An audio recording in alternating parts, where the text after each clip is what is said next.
আহ, বাক স্বাধীনতা বা আমার যা বলবার সেটি বলবার স্বাধীনতা, সেটা নিয়েই আমি শুনেছিলাম আন্দোলনটা নাকি হয়েছে। তো আমি আসলে আমার কথা সন্ত্রাসী বলা হয়, তাহলে হয়তো আমি বাক সন্ত্রাসী।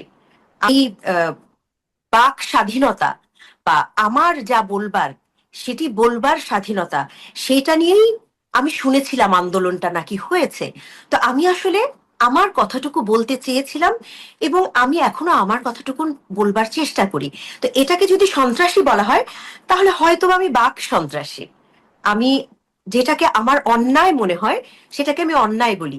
সেটাকে যদি সন্ত্রাসী বলতে চায় কেউ, তাহলে হতে পারে আমি অন্যায়ের বিরুদ্ধে বাক সন্ত্রাসী। কোন একটা দেশের একদম অস্তিত্বের সংকট হয়ে যায়, তখন এটুকুন সাহস দেখাতে হয়। আমি তো যুদ্ধ করতে পারছি না, আমি যদি পারতাম আমি যুদ্ধ করতাম, রাস্তায় নেমে প্রতিবাদ করতাম। আমার হাতে যেই অস্ত্র আছে আমি আমার সেই অস্ত্রের ব্যবহার করেছি।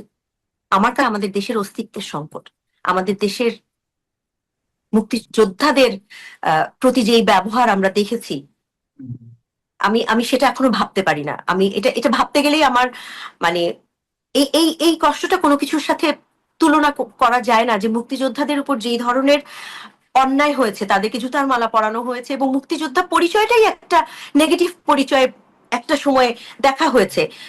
যেই অত্যাচারটা করা হয়েছে এই অস্তিত্বের সংকটের সময় এসে, আমি তো মনে করি যে আমার যদি এর চেয়ে বেশি কিছু করবার আসলে থাকতো, মানে ক্ষমতা থাকতো, আমি সেটাই করবার চেষ্টা করতাম।